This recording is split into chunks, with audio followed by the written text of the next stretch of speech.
আসসালামু আলাইকুম এভরিওয়ান। আজকে আমরা কোড ফোর্সের আরো একটা বিগিনার লেভেলের প্রবলেম সলভ করব। তো প্রবলেমটা হচ্ছে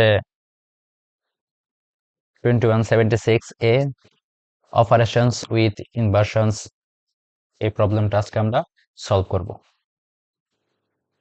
তো এটা হচ্ছে মূলত 800 রেটিং এর প্রবলেম, ইমপ্লিমেন্টেশন টাইপ। তো আমরা দেখি প্রবলেমটা কি বলছে।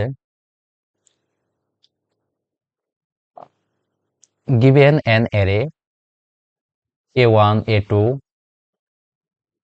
an, in one operation you can choose a pair of indices I, j such that one is less than or equal I less than j is less than or equal n. A of I is greater than A of j and remove the element at index j from the array. After that, the size of the array will decrease by 1 and the relative order of the elements will not change. Determine the maximum number of operations can be performed on the array if they are applied optimally. আচ্ছা, এই প্রবলেমে কি বলছে আমি সেটা আপনাদেরকে একটু সহজ ভাষায় বাংলাতে বলি। সেটা হচ্ছে আপনার একটা অ্যারে নিতে হবে। সেই অ্যারের মধ্যে অ্যারে অফ আই, আই তম ইন্ডেক্সের যে ভ্যালুটা সেটা অবশ্যই জে তম ইন্ডেক্সের ভ্যালুর থেকে বড় হতে হবে। সাপোজ ধরেন আমি প্রথম ইন্ডেক্সটা নিলাম, এখানে ধরেন 3 নিলাম, তাহলে এটা অ্যারে অফ আই যদি হয়, এরপর একটা অ্যারে অফ জে, অবশ্যই তাহলে এখানে কি হচ্ছে, array of I is greater than array of J হচ্ছে। তাহলে আমরা এখান থেকে সবচেয়ে ছোট যেটা সেটা আমরা ডিলিট করতে থাকবো। প্রথমে আমরা একদম শেষের দিকে চলে যাব। এখানে দেখেন আমরা যদি 1 ডিলিট করি তাহলে কি হচ্ছে, আমাদের কিন্তু এই সিরিজের কোনো পরিবর্তন হচ্ছে না। আমার কি আইতম ইন্ডেক্সের ভ্যালু কোনো পরিবর্তন হচ্ছে না, আমাদের কি রয়ে গেছে, 3 এবং 2 রয়ে গেছে, তাহলে আমাদের ইন্ডেক্সের কোনো পরিবর্তন হচ্ছে না। আবার যদি আমরা এখন কি করতে পারি, array of I is greater than array of J, 1 delete করার পরেও সেম রয়ে গেছে, তাহলে আমরা 2ও ডিলিট করে দিতে পারি। হ্যাঁ, তারপরে থাকে কি 3, এরপরে আমাদের লাস্ট কোনো কিছু ডিলিট করা যাবে না, একটা ভ্যালু থাকতেই হবে। তাহলে আমাদের এখানে কয়টা অপারেশন লাগতেছে, 2টা অপারেশন। আচ্ছা, আমরা 2 নাম্বার টেস্ট কেসে দেখি। 1 2 3, এটা আমাদের ফার্স্ট ইন্ডেক্স, এটা কি দ্বিতীয় ইন্ডেক্সের থেকে বড় না ছোট? অবশ্যই ছোট। তাহলে কি আমরা অপারেশন চালাতে পারবো? চালাতে পারবো না। আবার আমরা তাহলে এক গড় ডানে সরে যাই, এটা হয়ে যাবে এখন অ্যারে অফ আই। এখন অ্যারে অফ আই কি array of J, array of J হয়ে যাবে এখন 3। তাহলে 3 এর থেকে ছোট না বড়? অবশ্যই ছোট, তাহলে অপারেশন চালানো যাবে না। তাহলে আমাদের কি হবে আউটপুট, যেহেতু কোনো অপারেশন চালানো যাবে না, ডিলিট করা যাবে না, তাহলে আমাদের আউটপুট হবে 0। আবার 3 নাম্বার টেস্ট কেসে দেখেন, তিনটাই ইকুয়াল আছে। আমাদের কি এখানে প্রবলেমে বলছে যে ইকুয়াল থাকলেও মানে কোনো ডিলিশন করা যাবে না, তাহলে এখানে আউটপুট হবে 0। এইভাবে বাকি অপারেশন গুলো হয়েছে। এখন দেখি আমরা কিভাবে সি প্লাস প্লাস এর মাধ্যমে সহজে সলভ করতে পারি। তো এখানে আমরা কম্পিটিটিভ কম্পানিয়ন একটা এক্সটেনশন নামিয়ে নিয়েছে, যেটা আমি প্রিভিয়াস ভিডিওতে দেখেছি কিভাবে এটা কাজ করে।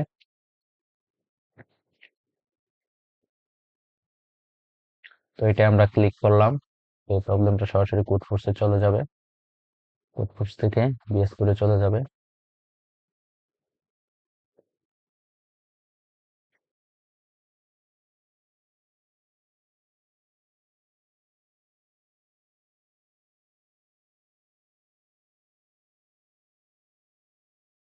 সরি, আমার একটু প্রবলেম হয়েছে, দুঃখিত।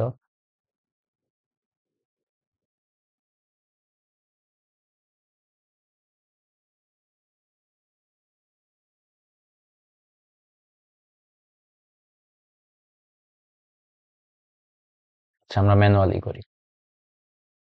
প্রবলেমটার নাম কি ছিল, operations with ইনভার্সনস, 2176 A.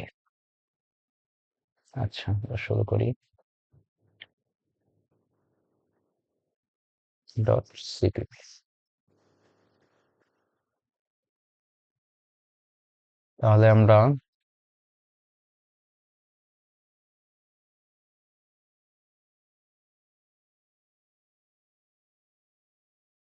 include bits slash stdc plus plus dot h using namespace std int main। যেহেতু আমাদের এখানে টেস্ট কেস আছে, একটা একটা টেস্ট করবে, একটা একটা কমবে, তাহলে আমরা কি নেব, int check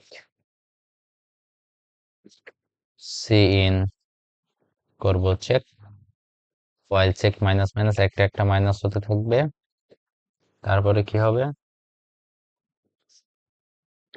আমরা int n নিব, তারপরে cin করব n, তারপর আমরা ভেক্টর নিব। ভেক্টর কি, ভেক্টর হচ্ছে ডাইনামিক টাইপের অ্যারে। এইখানে আপনি ভেক্টর দিয়ে আপনি ভেক্টরের সাইজ একটা কোডের মধ্যে আপনি ইচ্ছা মতো সাইজ ছোট বড় করতে পারবেন, কিন্তু আমি যদি অ্যারে দিয়ে কাজ করি সেটা করা যাবে না। এটাই হচ্ছে ভেক্টরের সুবিধা। ভেক্টরটা কি, ডাইনামিক টাইপের অ্যারে।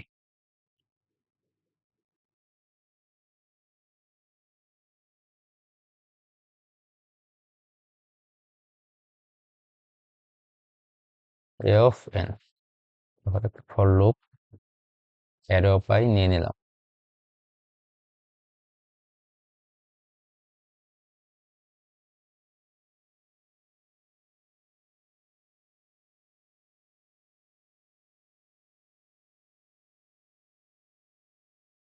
তারপরে আমরা আইনটি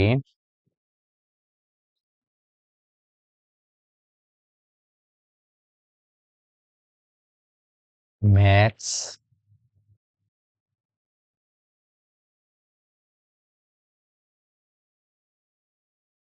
ম্যাক্স ইন্ডেক্স নিয়ে নিব। এই ভেরিয়েবলের ভিতরে থাকবে হচ্ছে অ্যারে অফ 0তম ইন্ডেক্স রেখে দেব। তারপরে আমরা আইনটি কাউন্ট, আমরা কাউন্ট করব হচ্ছে ইনিশিয়ালি আমরা 0 রেখে দিলাম, আমরা কাউন্ট করব কয়বার অপারেশনটা করতে হয়। তারপরে আমরা ফর লুপ চালাবো।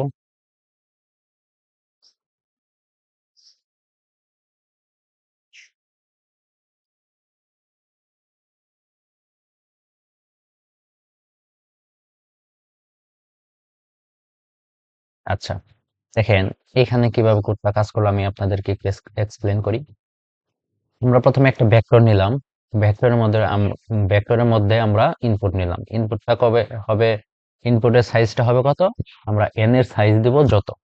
হ্যাঁ, এরপরে আমরা করলাম কি, একটা ম্যাক্স ইন্ডেক্স নিলাম। ম্যাক্স ইন্ডেক্স হিসেবে ইনিশিয়ালি আমরা অ্যারে অফ মানে 0তম ইন্ডেক্সের ভ্যালুটাকে ধরে নিলাম যে এটাই আমাদের ম্যাক্সিমাম হবে প্রশ্নের শর্ত অনুসারে। এরপর একটা কাউন্ট নামে ভেরিয়েবল নিলাম, এটা ইনিশিয়ালি 0, যেহেতু আমাদের 0 থেকে কাউন্ট হবে। এরপরে দেখেন ফর লুপ আইনটি i ইজ ইকুয়াল টু 1, মানে 1 থেকে শুরু করছি, যেহেতু আমরা ম্যাক্স ইন্ডেক্স অ্যারে অফ 0 নিছি, সেহেতু আমাদের পরের ভ্যালুটা থেকে কাউন্ট করতে হবে। আমরা যেহেতু অ্যারে অফ 0 কে প্রথম এলিমেন্ট হিসেবে ধরে নিচ্ছি, সেহেতু আমাদের তুলনা করতে হবে পরের ভ্যালু থেকে। সেই জন্য আমরা আইনটি i ইজ ইকুয়াল টু 1, মানে i এর ভ্যালু 1 থেকে শুরু করছি। যদি এইখানে, সরি আমার একটু মিস্টেক হয়েছে, যদি আমাদের অ্যারে অফ i, এখানে অ্যারে অফ i মানে কত, অ্যারে অফ 1 মানে প্রথম ইন্ডেক্সের ভ্যালু, প্রথম ইন্ডেক্সের ভ্যালু যদি অ্যারে অফ 0 মানে প্রথম ইন্ডেক্সের ভ্যালু যদি দ্বিতীয় ইন্ডেক্সের ভ্যালু থেকে ছোট হয়, তাহলে আমরা কি করব, ম্যাক্স ইন্ডেক্সের ভ্যালুটা অ্যারে অফ i তে রেখে দিব, আর না হলে আমরা কাউন্ট প্লাস প্লাস করব।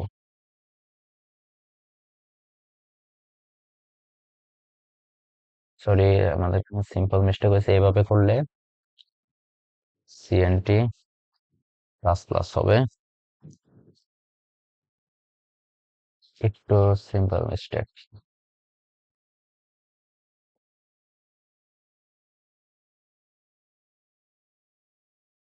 যদি আমাদের ছোট হয় তাহলে আমরা কি করব, cnt প্লাস প্লাস করে দেব প্রশ্নের সূত্র অনুসারে। অর্থাৎ আমাদের প্রথম ভ্যালুটা যদি বড় হয়, দ্বিতীয় ভ্যালুটা যদি ছোট হয়, তাহলে আমরা দ্বিতীয় ভ্যালুটা আমরা ডিলিট করতে পারবো এবং কাউন্ট প্লাস প্লাস করে দেব, মানে ইন্ডেক্সটা একটা একটা প্লাস করবে, এক ঘর এক ঘর এগিয়ে আমাদের সামনের ভ্যালুর সাথে চেক করবে যে এটা বড় কিনা, যেটা আপনাদেরকে কিছুক্ষণ আগে দেখালাম। যে আমি আপনাদেরকে আবার দেখাই যে এটা কিভাবে কাজ করে।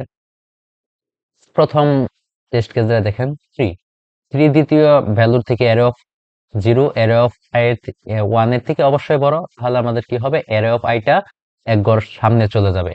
তাহলে অ্যারে অফ আইটা এখন হয়ে যাচ্ছে 2, আর অ্যারে অফ আই দ্বিতীয় যে ভ্যালুটা আমরা ধরেছিলাম সেটা হয়ে যাবে 1। তাহলে আবার দুইটার মধ্যে তুলনা করবে, তারপর তুলনা করার পরে অ্যারে অফ আইটা আবার কোথায় চলে যাবে, 1 এ সরে যাবে। আর পরের ভ্যালুটা যেটা ধরছিলাম সেটা তার ডানে কোনো ভ্যালু নাই, তাহলে আমাদের শর্তানুসারে এখন 1টা ডিলিট করে দেবে।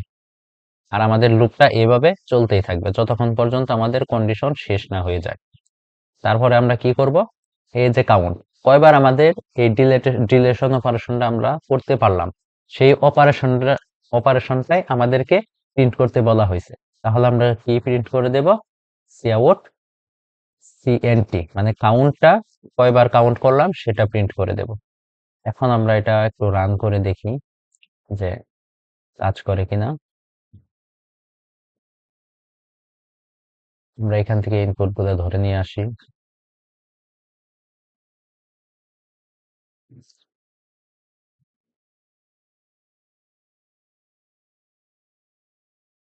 তাহলে আমাদের ইনপুট আসার কথা কি,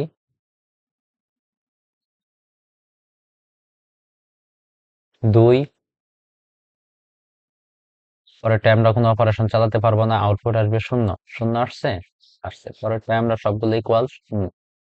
তাহলে আমাদের কোডটা এখন দেখা যাচ্ছে যে মোটামুটি সঠিক। এখন আমরা সাবমিট করে দেখি কি অবস্থা। কন্ট্রোল সি নিলাম, এখান থেকে আমরা সাবমিটে যাব।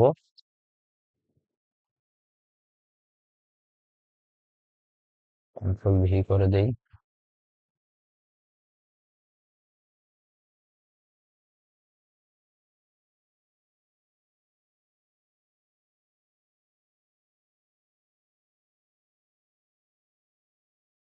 অ্যাকসেপ্টেড। সো আমাদের প্রবলেমটা অ্যাকসেপ্ট হয়ে গেছে।